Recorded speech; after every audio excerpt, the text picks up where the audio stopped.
कल के गे कोयल रात में तू पोपी नगरी गली रहा है जो तो रात में पोपी नगरी तू गलही कोयली गे। तो सबसे पहले तो हमरा माय के समाचार बता जे माय हमर पोपी नगरी में मर गए कि माय हमारा जिंदा छे। अगर हमर माय जिंदा छे तो हमरा माय के एक कोरिया एकलौता बेटा के याद आवे छे कि माय हमारा एक कोरिया एकलौता बेटा के याद के भूल गेले। चिड़िया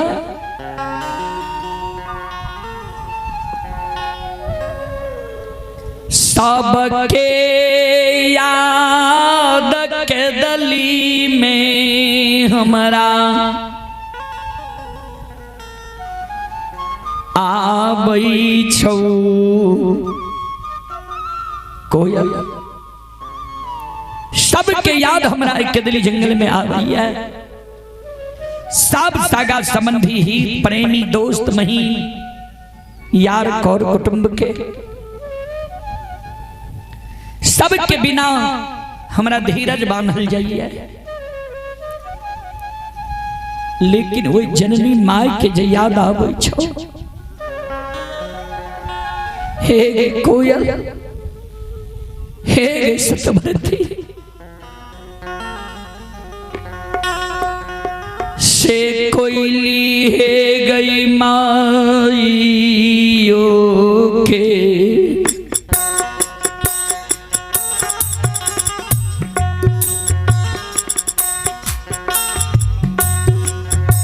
तारा न मांगे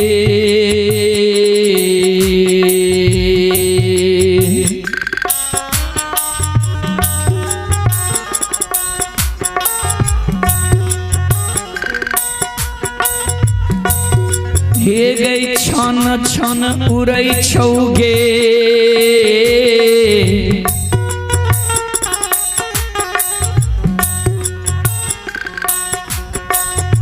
कोयली गे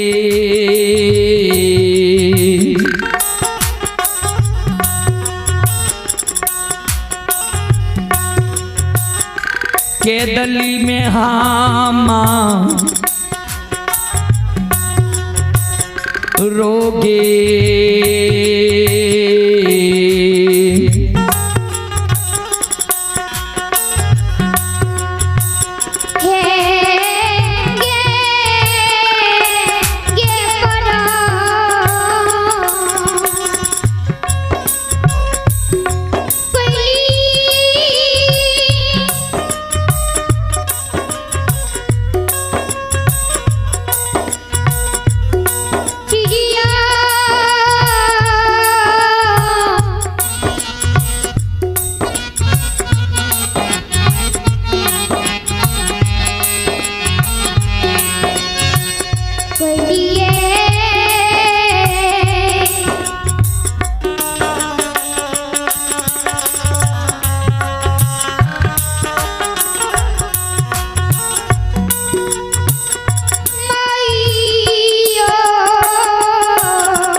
कोयल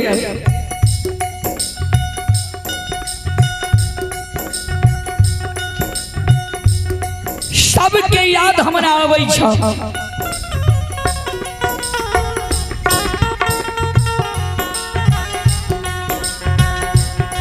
लेकिन माय के जे याद आबै छ सबके बिना हमरा धीरज बांधल जाइए।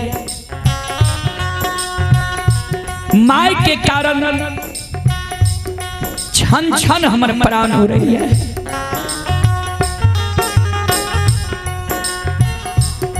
चलें पुरस्कार की ओर।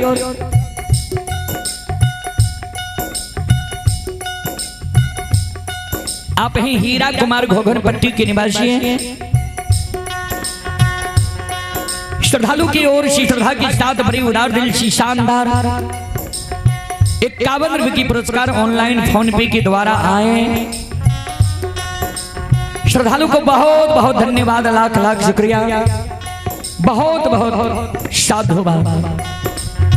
जय हो दानी श्रद्धालु की जय हो, जय हो दानी श्रद्धालु के समस्त परिवार की जय हो।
श्रोता बंधु,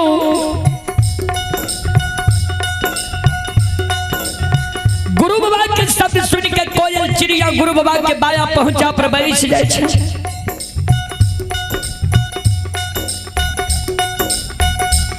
गुरु बाबा के कोयल चिड़िया पंख से आंसू के आंसू के पोछे गुरुदेव।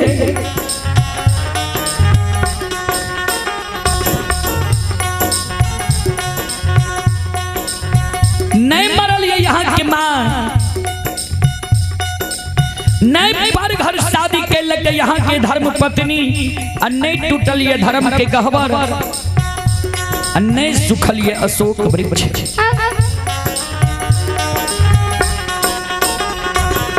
यहाँ जे कहै छियै जे हमरा माय के हमर याद आबै छै कि माय हमरा याद के भूल गेलै। कोनी एहन पालिया जे यहाँ के माय के यहाँ के याद नहीं आबैया।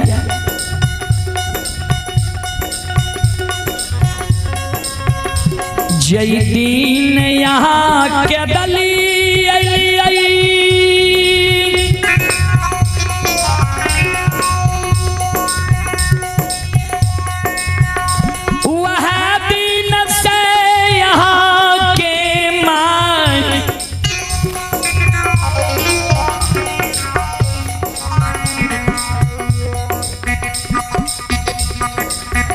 प्रतिदिन थेगनील ने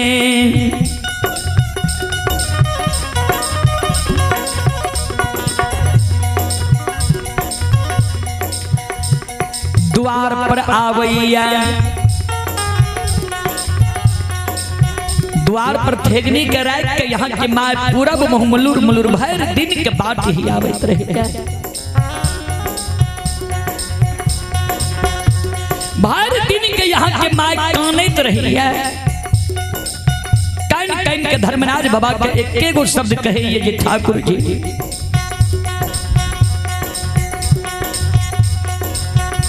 धर्मराज बाबा एक गो बेटा ए बुढ़िया माई के पोपी नगरी में दलहा।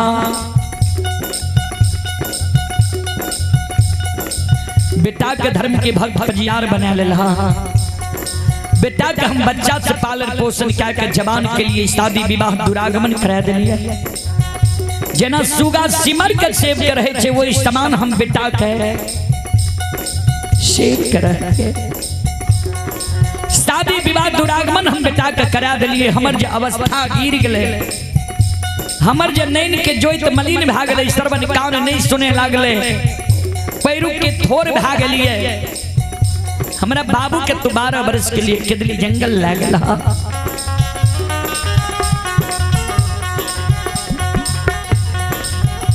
वहाँ बाबू के आशा में पोपी नगरी में हम जिंदा छिए। जे बाबू जे हमर केदली से लौट के अइता, बाबू के नजर के सामने में जब मर जबे, बाबू के हाथ से बुढ़िया माई के मुंह में आग पड़ जेते। ठाकुर जी कैया हमरा बाबू के तू केदली जंगल से लेबा, कैया बाबू के बैर में सूरज ओ धर्मराज बाबा। गुरुदेव बात कैया के माई कानत रही है। ये कहिया ये बेटा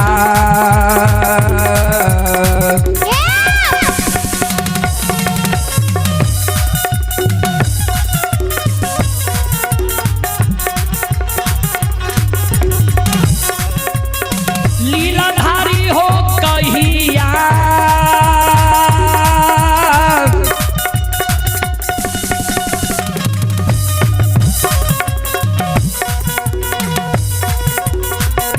हो बेटा।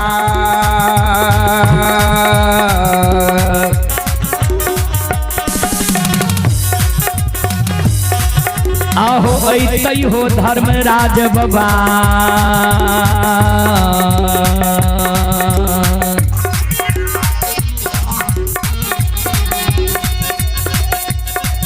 आओ देखबै बाबू के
बाबू केदली जंगल से अता, कहिया हम बाबू के भैर नैन सूरत देखबा। श्रोता बंधु माँ बहन बाबू ही सब कोई गुरु बाबा के कहे जैया है एगो शब्द भर दिन के यहाँ के माँ कहत रही है, यहाँ के माँ कानित रही है।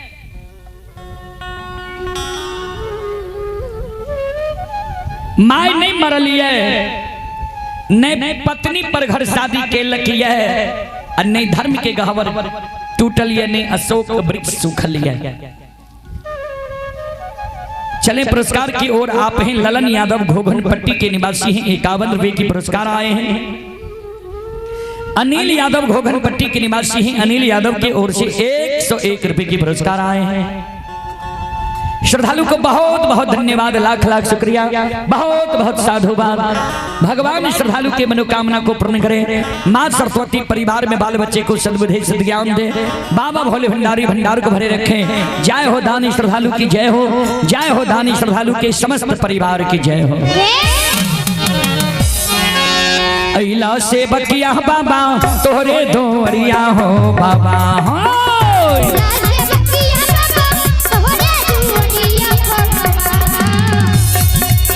अइला से बकिया बाबा तोहरे दोरिया हो बाबा हो।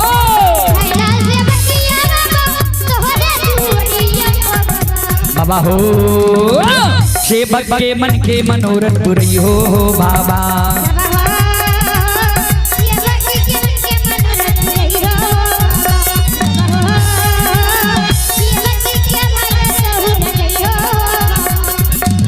तोहरे दोरिया में अइला पुजरिया हो।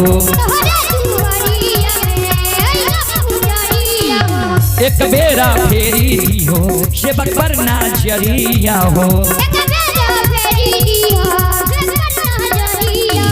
फेरो सैता सेवक तोहरे दोरिया हो बाबा हो।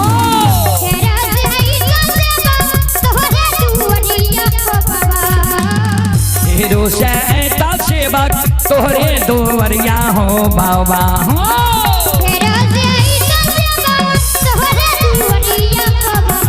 बाबा हो सेवक के बिगड़ी काम बनी हो बाबा।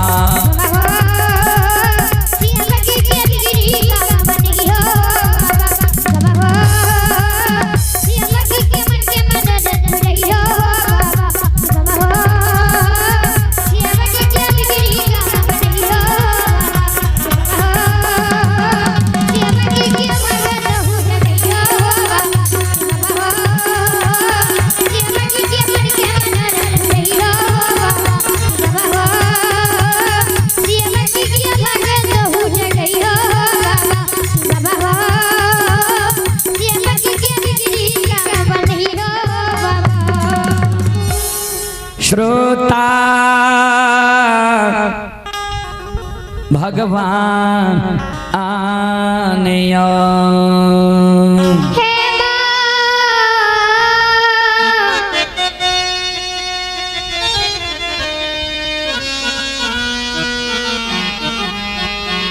Bye.